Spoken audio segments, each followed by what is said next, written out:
Hello， 大家好，我而家咧身處緊咧就係大騎嶺路266號呢個地址，唔知大家熟唔熟啦？咁咧就係屬於元朗嘅一個新樓盤啦。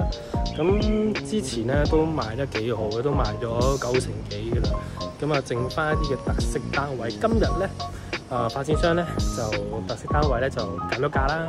咁啊，明碼實價，咁都價錢上面非常之吸引嘅。所以今次咧我都再入嚟多一次咧，再拍一次個單位啦，做個 preview 俾大家睇睇，咁內籠嘅情況，咁啊靚唔靚仔，咁啊大家去睇睇咁樣啦嚇，係啦，咁啊轉頭都會後邊都會補充翻佢嘅周邊配套啊、交通各樣嘢啊，點樣嚟嘅嗰啲情況啦嚇，好。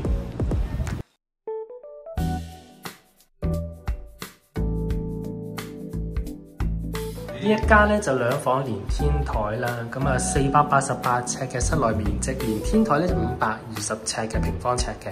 咁啊入到嚟其實咧標準家樓嘅裝修咧都做得幾好。咁入門口啦，除咗用 Samsung 電子鎖之外啦，咁你睇下佢側邊嘅鞋櫃都幾深嘅，呢個下邊有放鞋嘅，咁有好幾層。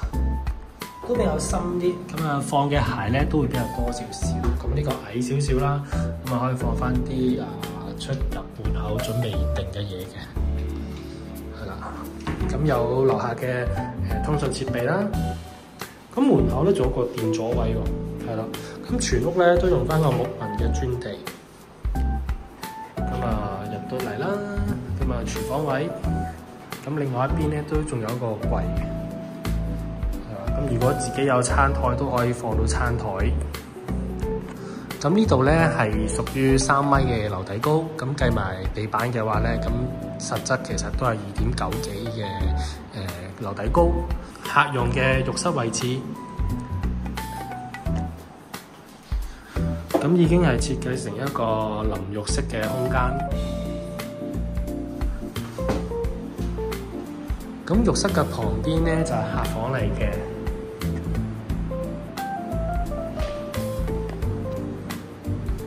採用咗90度嘅窗口啦，兩邊窗嚟嘅，咁啊都接近落地玻璃嚟㗎啦。咁採光率咧都幾好嘅。客廳位啦，咁呢個露台咧好實用嘅。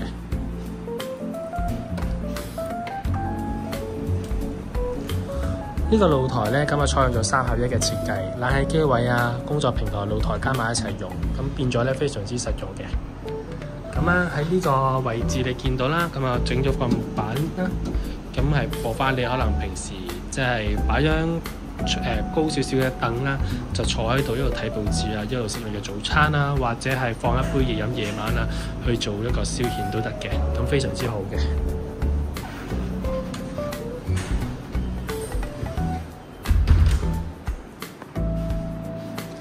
咁再睇下呢一個主人房啦，主人套房嚟嘅，咁啊有個主人浴室啦。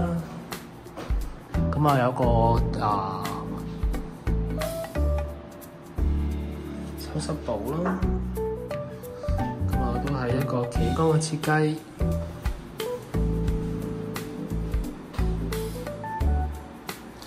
好啦，轉頭我哋再上去天台望望。好啦，咁我就用另外一個方式啦，行下樓梯上嚟呢個天台啦。呢個就係廚室520尺嘅天台面積啦。咁啊，其實非常之寬敞嘅，有啲去來電位啦，咁有啲燈啦，係啦，咁啊插座位置，係啦，咁啊門嘅話咧用鎖匙鎖嘅，係啦，咁因為咧廚室同埋 B 室嘅天台咧其實係反方向嘅，咁啊唔近嘅都係，所以咧都係用另外一個後樓梯去出入嘅，都會比較近啲。中間呢個咧就係嗰個室內樓梯一個出入口位，咁啊閂得幾實嘅，因為防止漏水啊嘛，係啦，咁啊空間都好大嘅，咁啊睇翻點樣運用啦。呢一間就12樓 B 室。449尺，天台係469尺。入到嚟之後咧，咁啊因為牆身嘅關係啦，咁佢就冇一個鞋櫃。咁走廊個盡頭咧，原本樓下就係一個儲物間，咁佢就做咗個內置梯。跟住旁邊就係客用嘅浴室位置，同樣都係3米嘅樓底高。客飯廳咧，咁啊比較標準少少啦，咁啊係一個正正方方嘅位置。咁啊，惠而浦系列嘅廚房嘅家電啦，咁幾企理嘅。咁輕生活嚟講嘅話，相信已經好足夠嘅。同樣都係3合1嘅大露台啊！呢啲露台非常之實用，咁一個燈位啦，夜晚都唔使太黑咪掹嘅。咁呢個戶型咧，個景觀我覺得就真係非常之靚啦。咁向翻呢個東南嘅山景，好啦，再入去單位入邊去睇下寢區啦，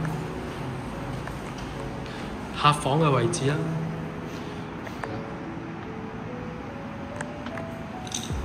咁啊，主人套房啦，同樣都係有一個浴室嘅空間。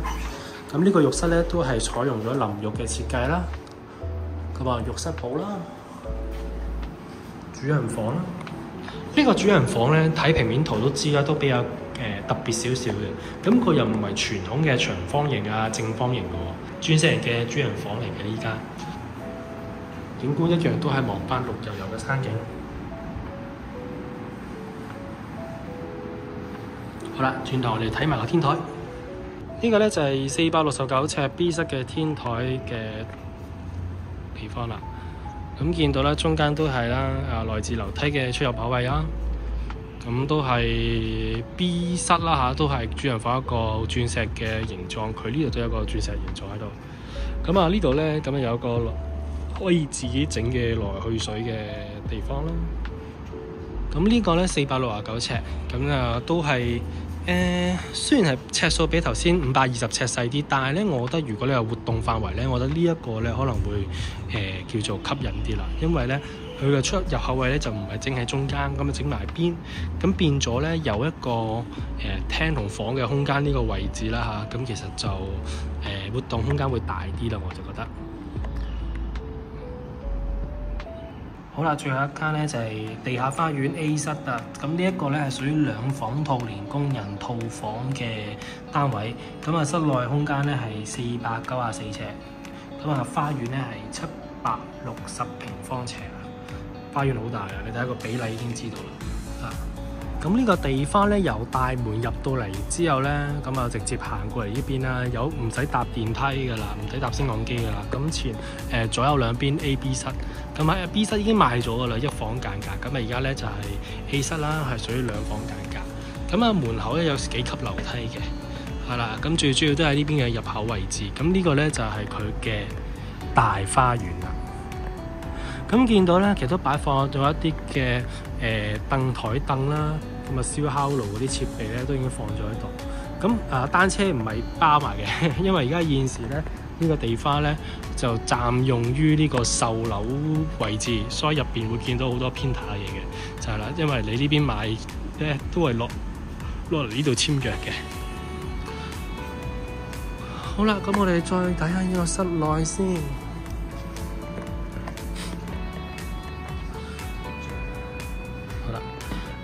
咁入到嚟室內咧，咁樓底咧就應該大概係3.24米咁高啦，係啦。咁啊，梳化係售樓廠獨有嘅。咁啊，入到嚟就見到咧，咁有一個開放式嘅廚房啦。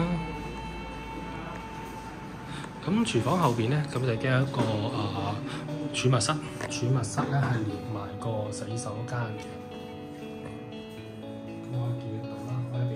借用嘅，咁呢個咧就係客人嘅浴室啦，同樣都係企缸嘅設計。咁啊，主人套房，咁啊採用呢個長形嘅設計，同樣都係3.2幾，即係你如果計埋地板，其實應該3.3米㗎啦。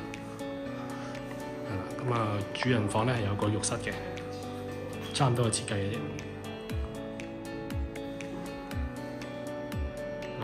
最後嘅客房，咁呢個咧就係客房嘅設計啦，同樣都係比較長形嘅方式啦。咁同樣都可以放翻個一人嘅床位同埋一啲嘅衣櫃位啦。咁而家現時咧就擺咗啲文件嘅電器喺度。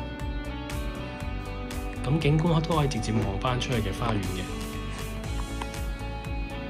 咁作為一個似村屋嘅屋苑式嚟講嘅話，咁如果你有揸車或者想停車位嘅話咧，咁附近其實有一個叫大旗嶺嘅大眾停車場啦。咁月費月租季租咧就喺晒度噶啦，咁都可以參考翻。好啦，咁我哋而家試下由屋苑啦上拍咧行出去停車場，究竟係點樣咧？我都第一次行，都希望唔好行錯。